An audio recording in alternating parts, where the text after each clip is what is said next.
Olá, amigos, bem-vindos a mais esse encontro. Hoje vamos refletir um pouco sobre o combate ao orgulho.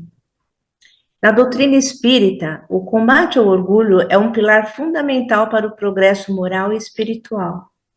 O orgulho, no seu sentido de base, é uma das pulsões da alma, ou seja, um sentimento natural. Ele tem a ver com o nosso instinto de conservação.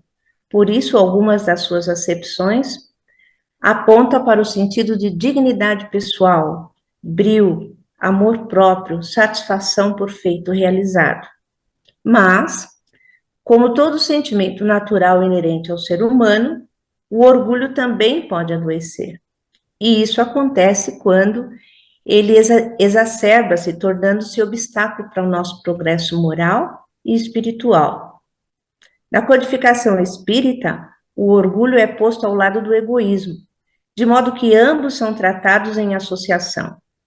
No capítulo 1 do livro Obras Póstumas, por exemplo, é dito que a supremacia da própria individualidade, portanto, o egoísmo, arrasta o homem a considerar-se acima dos demais, julgando-se com direitos preferenciais, eis o orgulho. Assim, a importância que por orgulho atribuímos a nós próprios em detrimento dos outros nos torna também egoístas. André, você pode elucidar melhor essa questão para a gente? Paula, na mesma obra que você citou, Obras Póstumas, nos é dito que todos os instintos têm sua razão de ser e sua utilidade, porquanto Deus nada pode ter feito de inútil. Por extensão, os sentimentos e paixões, por serem pulsões da alma, são também naturais no ser humano, sendo estes sentimentos naturais, quando manifestos em justo limite, é bom em si. A sua exacerbação é o que o torna mal e pernicioso. No que se refere ao orgulho, o problema é saber os limites desse sentimento, quando ele deixa de ser bom e intensifica-se, ou seja, adoece.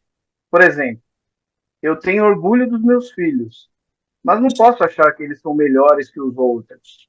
Ou eu tenho orgulho de mim quando enfrento e supero alguma limitação, mas não posso medir o outro por minha métrica pessoal, desrespeitando-o na sua forma de ser e agir de maneira diferente à minha.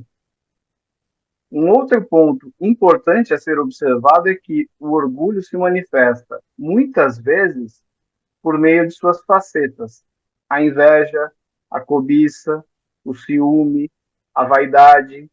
Seja qual for a configuração de sua manifestação, o orgulho sempre desencadeia outros males, gerando aflições, perturbações, desequilíbrios.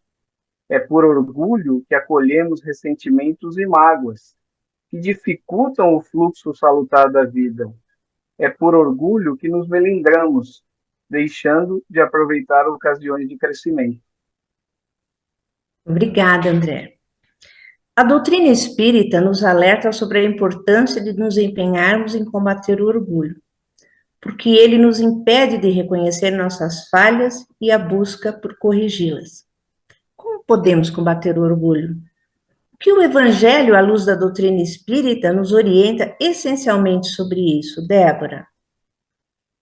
Paula, para combater o orgulho, precisamos primeiramente reconhecê-los em nós, reconhecendo inclusive suas facetas, mas precisamos também compreender sua real natureza e o que a ele se opõe para podermos combatê-lo.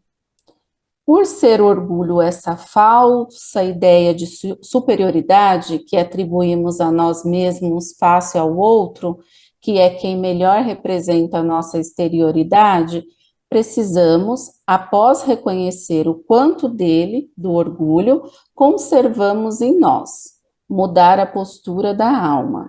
Em outras palavras, precisamos nos conhecer melhor e reconhecer nossa verdadeira condição moral, o que nem sempre fazemos espontaneamente.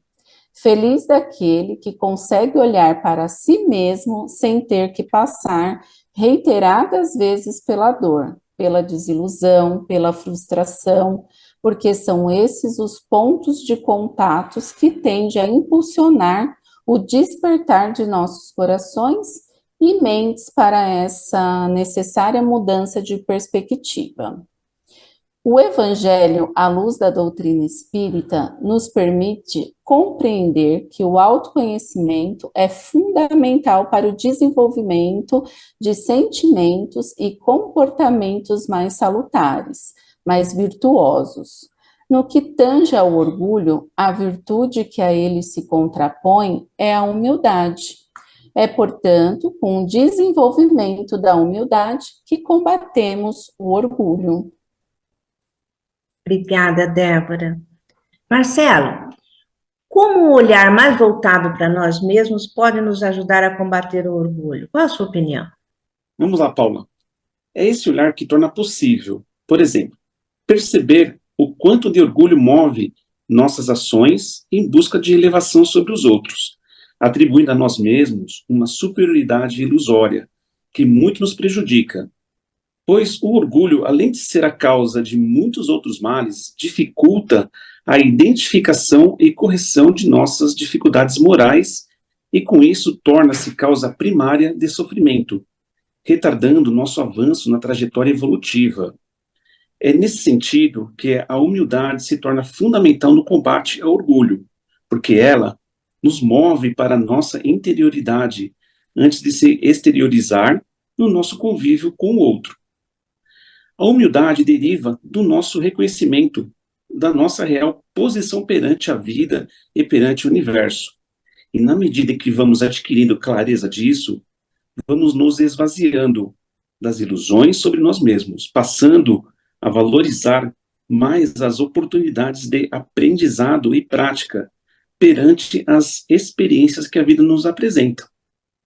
Além disso, ao desenvolvermos a virtude da humildade, permitimos a ativação de nossas potencialidades individuais e preparamos a base para o desenvolvimento de outras virtudes. Obrigada, Marcelo. Na verdade, reconhecer o orgulho ainda presente em nós já pressupõe um mínimo de humildade, não é mesmo? André, você pode falar um pouco sobre a importância da humildade para a nossa ascensão moral e espiritual no caminho com Cristo? Claro, Paula. A humildade é a evidência do nosso real intento de transformação para melhor. Com o desenvolvimento da humildade, resplandecem as verdadeiras conquistas da alma. Certamente não foi ao acaso que Jesus traz a humildade como a primeira bem-aventurança no seu Sermão do Monte. Bem-aventurados os pobres de espírito, porque deles é o reino dos céus. Compreendendo a expressão pobres de espírito como os humildes, os simples de coração, e o reino dos céus como o estado de felicidade da alma. Entendo que Jesus quis significar que a ninguém é concedida a verdadeira felicidade sem a simplicidade de coração, ou seja, a humildade de espírito. E sem a humildade, não construímos a verdadeira vivência com o Cristo. Sem a humildade, apenas ostentamos virtudes que efetivamente ainda não possuímos.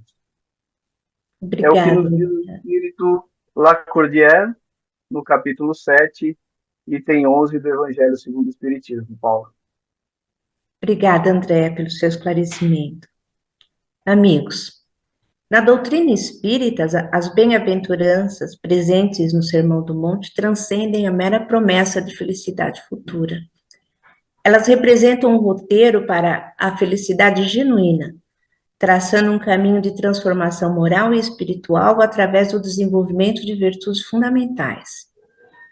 E estas virtudes são diretamente relacionadas à lei de causa e efeito, demonstrando que a felicidade é, antes de tudo, uma conquista íntima, porque é consequência do desenvolvimento de tais virtudes, como a humildade, a mansuetude, a resignação, a justiça, a compaixão, a pureza de coração e a pacificação. Só para citar as fundamentais que sintetizam as bem-aventuranças. Essas virtudes, assim sintetizadas, no Evangelho do Cristo, estão encadeadas de tal forma, de tal modo, que uma não se desenvolve sem a outra, sendo a humildade a base de todas elas. Que possamos, portanto, refletir sobre o que significa caminhar com Jesus e com ele aprender o sentido e valor da humildade em nossas vidas. Muito obrigada a todos os companheiros de hoje pelas contribuições e a vocês que nos acompanharam nessa reflexão. Até o próximo encontro. Tchau, tchau, gente. Tchau. Tchau, gente.